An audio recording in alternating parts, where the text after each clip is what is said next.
फिर से आपका ऑल ट्रिक सॉल्यूशन चैनल में स्वागत है। आज की इस वीडियो में हम आर्टिकल के ऊपर चर्चा करेंगे। जैसे कि आपने सुना देखा थंबनेल में कि इस वीडियो के बाद आर्टिकल AND आपका गुलाम, तो आपने सही सुना आर्टिकल AND आपका गुलाम। बस थोड़ी ही देर में ये आर्टिकल AND आपका गुलाम हो जाएगा। इस वीडियो के बाद आप आर्टिकल को जैसे चाहे वैसे प्रयोग कर सकते हैं, जैसे चाहे उससे खेल सकते हैं, लेकिन उसके लिए वीडियो को आपको अंत तक देखना होगा बिना स्किप किए हुए। तो चलिए वीडियो को स्टार्ट करते हैं। वीडियो को स्टार्ट करने से पहले अगर आप मेरे चैनल पर नए हैं तो चैनल को सब्सक्राइब कर दें। तो हम हेडिंग डालते हैं आर्टिकल।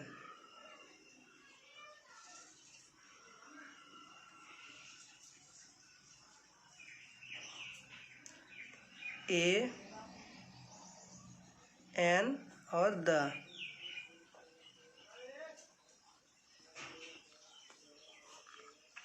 तो पहले हम आर्टिकल के टाइप पढ़ेंगे कि कितने प्रकार का आर्टिकल होता है। तो यहाँ लिखेंगे हम type of article.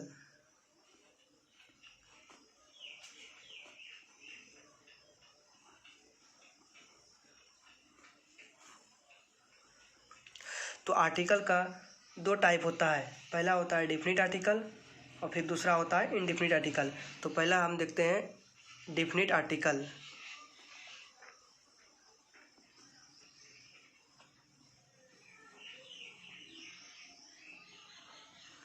Definite article जिसको हम कहते हैं द, और दूसरा होता है इनडेफिनिट आर्टिकल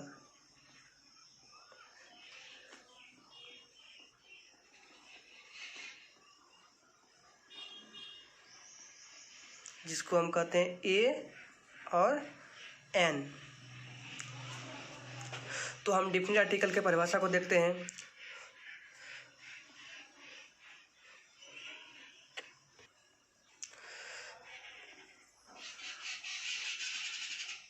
डेफिनेशन देख लेते हैं डेफिनिट आर्टिकल का। कि डेफिनिट आर्टिकल कहता है कि किसी विशेष व्यक्ति, वस्तु या स्थान के साथ होता है जिसके बारे में पहले से ही जानकारी हो। हम पहले डेफिनेशन लिख देते हैं, उसके बाद आपको हम समझाते हैं। किसी विशेष, मैं वीडियो को पॉज करके डेफिनेशन को लिख देता हूँ। स्थान के साथ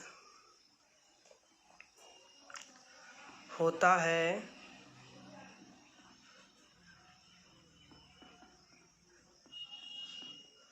जिसके बारे में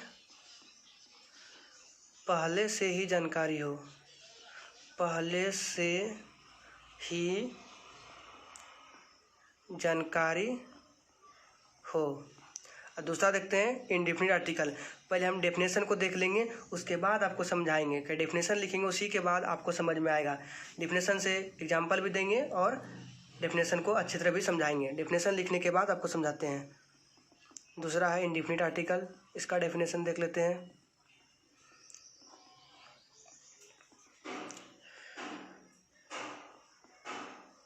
प्रायः किसी ऐसे व्यक्ति, स्किप करके हम लिख देते हैं इसको डेफिनेशन को, ताकि वीडियो लंबा ना हो। तो हमने दोनों डेफिनेशन को लिख दिया। पहला डेफिनेशन है किसी विशेष व्यक्ति, वस्तु या स्थान के साथ होता है जिसके बारे में हमें पहले से ही जानकारी हो। फॉर एग्जांपल हम देखते हैं कि हमने लिख दिया वो लड़का।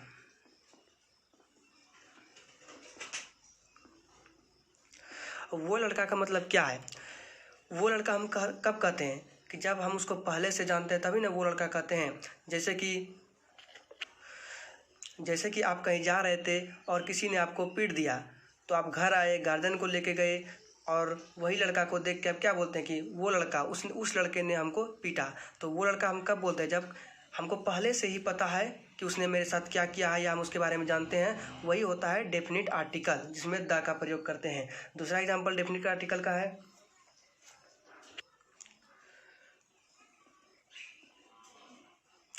दूसरा एग्जाम्पल है कि सोहन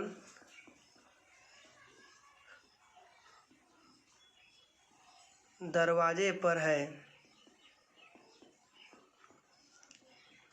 सोहन दरवाजे पर है मतलब सोहन को हम पहले से ही जानते हैं कि सोहन है, इसीलिए हम सोहन दरवाजे पर है, हम सोहन के बारे में पहले से ही जानते हैं, इसमें द का प्रयोग होगा। अब इसका हम ट्रांसलेट नहीं कर रहे हैं, सिर्फ एग्जाम्पल बता रहे हैं। इसका ट्रांसलेट भी कर देते हैं, जैसे वो लड़का है तो इसका क्या बन जाएगा, द बॉय। सोहन दरवाजे पर है, इसका क्या बनेगा, Sohan is at the door. अब द क्यों लगाए, क्योंकि हमको पहले से पता है, सोहन को हम जानते हैं, तभी ना कहें कि सोहन दरवाजे पर है। अब दूसरा ऐसे हम लेते हैं इंडिफिनिट का आर्टिकल, वो लड़का है, तो इंडिफिनिट का हो जाएगा, जैसे हम बोलते हैं कोई लड़का।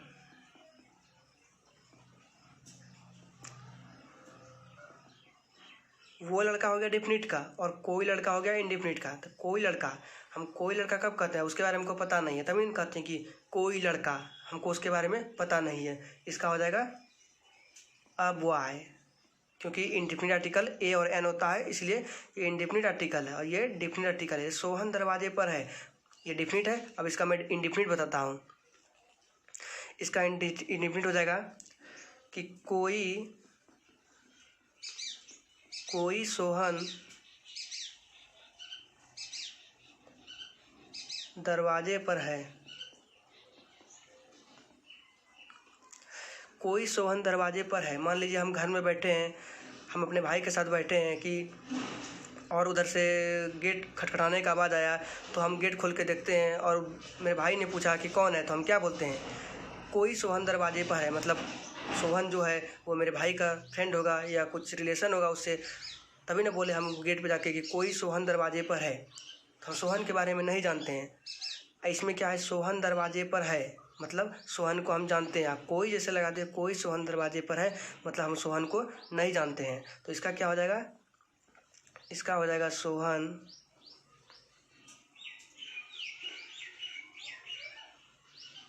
इज, सॉरी इसका हो जाएगा असोहन। इसमें दी न लगाए क्योंकि सोहन को हम पहले जानते हैं, इसमें सोहन को नहीं जानते इसलिए आ लगा दिए। इसमें हो जाएगा असोहन इज एट द डोर।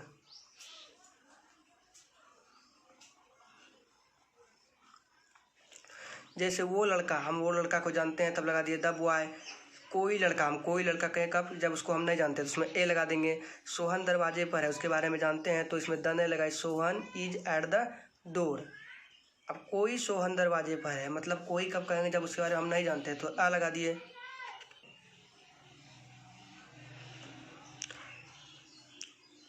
दूसरा एग्जांपल लेते हैं हम डिफिनिट का, जैसे यही तो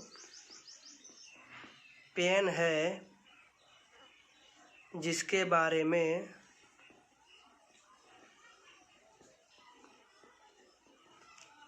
मैं बात कर रहा था।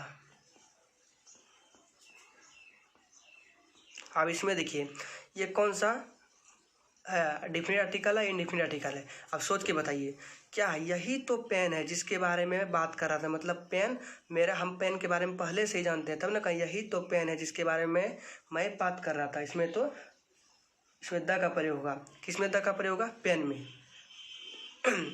अब इसको कैसे बनाएंगे, this is the pen I was talking about. यही तो पेन है जिसके बारे में मैं बात कर रहा था। मतलब this is the pen I was talking about. Pen के बारे में पहले जानते हैं। और इंडिफिनिट का इसका किस तरह हो जाएगा, इसी में जैसे हो जाएगा यह एक पेन है।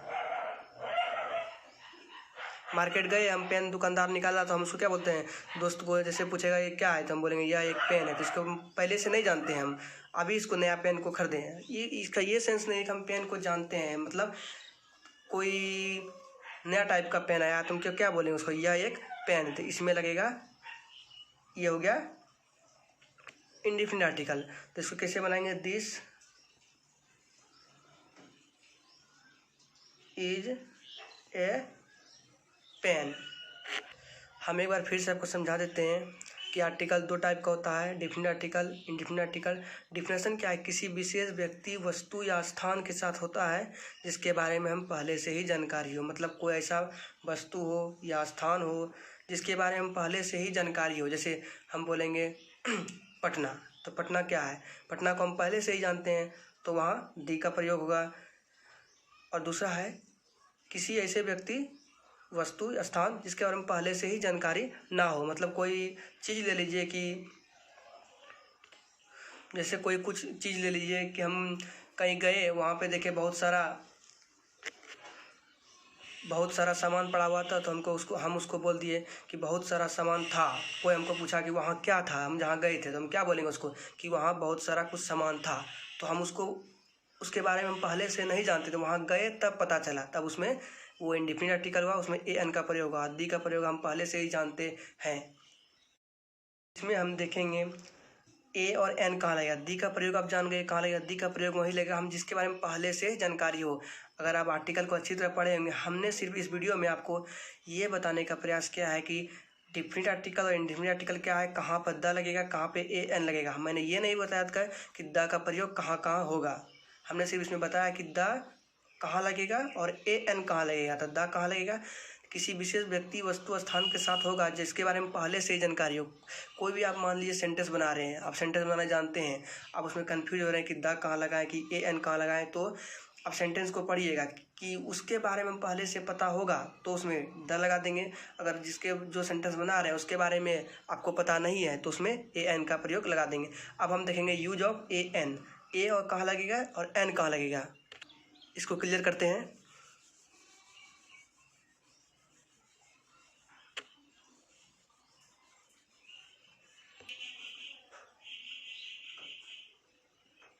Use of a and an, इसको आप अच्छी तरह समझ जाएंगे। आप सिर्फ वीडियो को अच्छे से देखें। तो एन का प्रयोग फर्स्ट लिखते हैं, एन का प्रयोग। एन का प्रयोग कहाँ होगा? इफ द नेक्स्ट वर्ड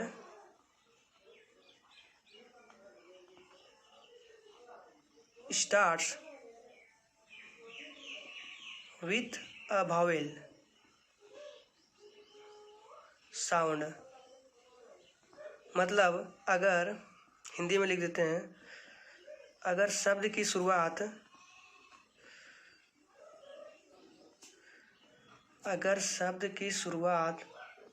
स्वर की ध्वनि से हो तो उसमें एन का प्रयोग होगा। जैसे हम ले लेते हैं,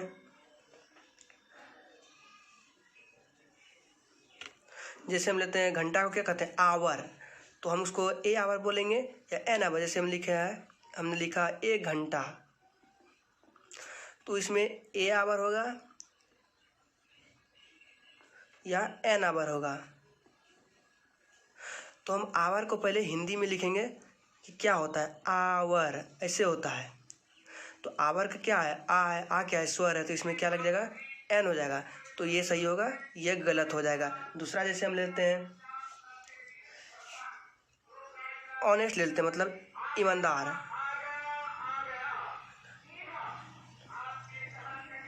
इसे मैंने लिखा ईमानदार, तो ईमानदार के पहले कभी सेंटेंस में ए लगेगा या एन लगेगा, या तो इसमें ए ऑनेस्ट होगा या एन ऑनेस्ट होगा।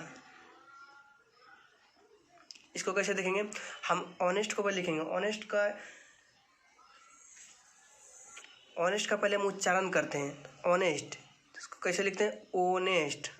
ये होता है, ना कि हॉनेस्ट होता है, ऐसे नहीं होता है, ऑनेस्ट होता है। तो ओ क्या है? स्वर है, तो स्वर है तो एन का प्रयोग होगा। ये सही होगा, ये गलत होगा। अब दूसरा जैसे हम देखते हैं ए का प्रयोग। ए का प्रयोग से हम उसी तरह इसमें होगा कि इफ द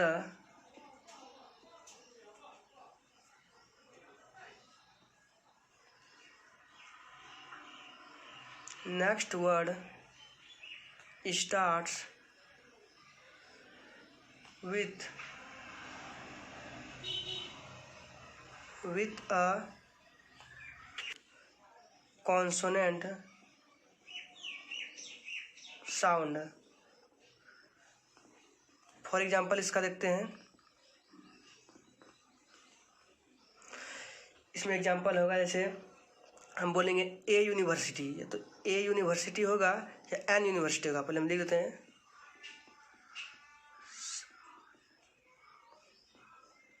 एन यूनिवर्सिटी। अब इसमें देखिए, पहले इसका उच्चारण हम करेंगे सही तरह से। तो यूनिवर्सिटी क्या होता है, इसको लिखिए हिंदी में university.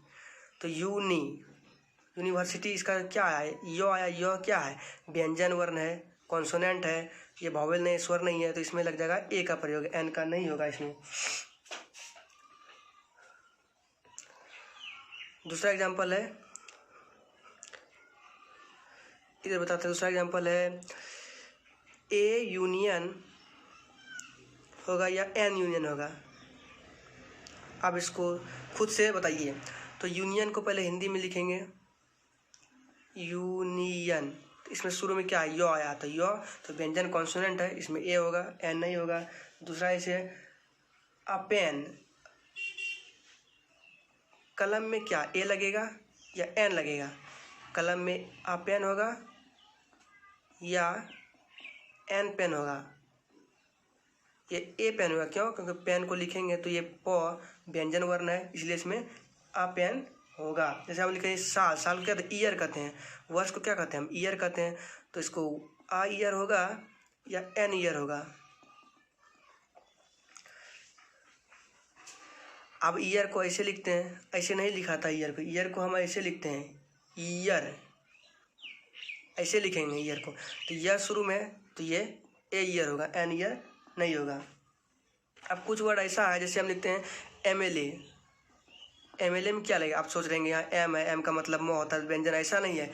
M L A, M को देख के नहीं, इसका हिंदी स्वर को देख के आप पता करेंगे ए लगेगा या एन लगेगा। तो एम एल ए तो लिखेंगे एम एल ए। तो शुरू में क्या है, ए क्या है, स्वर वर्ण है, तो इसमें ए हो जाएगा, सॉरी एन हो जाएगा। एन एम एल ए, इसमें एन हो जाएगा, एन का प्रयोग इसमें हो जाएगा। अब ऑरेंज है, तो orange O R A N G E. Orange को कैसे लिखते हैं, ऑरेंज। तो शुरू में क्या आया, औ आया। और क्या है, स्वर वर्ण है, स्वर वर्ण तो एन होगा, एन ऑरेंज।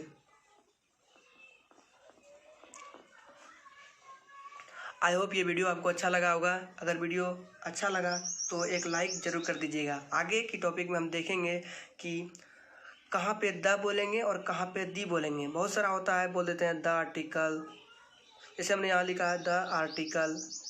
अब यहाँ द बोलेंगे या दी बोलेंगे, उसी के बारे में हम कल डिस्कस करेंगे। आप वीडियो को ज़रूर देखिएगा। द और दी आपको आसानी से बोलना आ जाएगा। अब कहीं भी इंग्लिश बोलते हैं, कहीं द लगा देते हैं, कहीं दी लगा देते हैं, ऐसा नहीं करना चाहिए। इस कल जो वीडियो बनाएंगे हम, उसमें आप ज़रूर सीख जाइएगा कहाँ पे द बोलेंगे और कहाँ पे दी बोलेगा। तो थैंक्स फॉर वॉचिंग, धन्यवाद।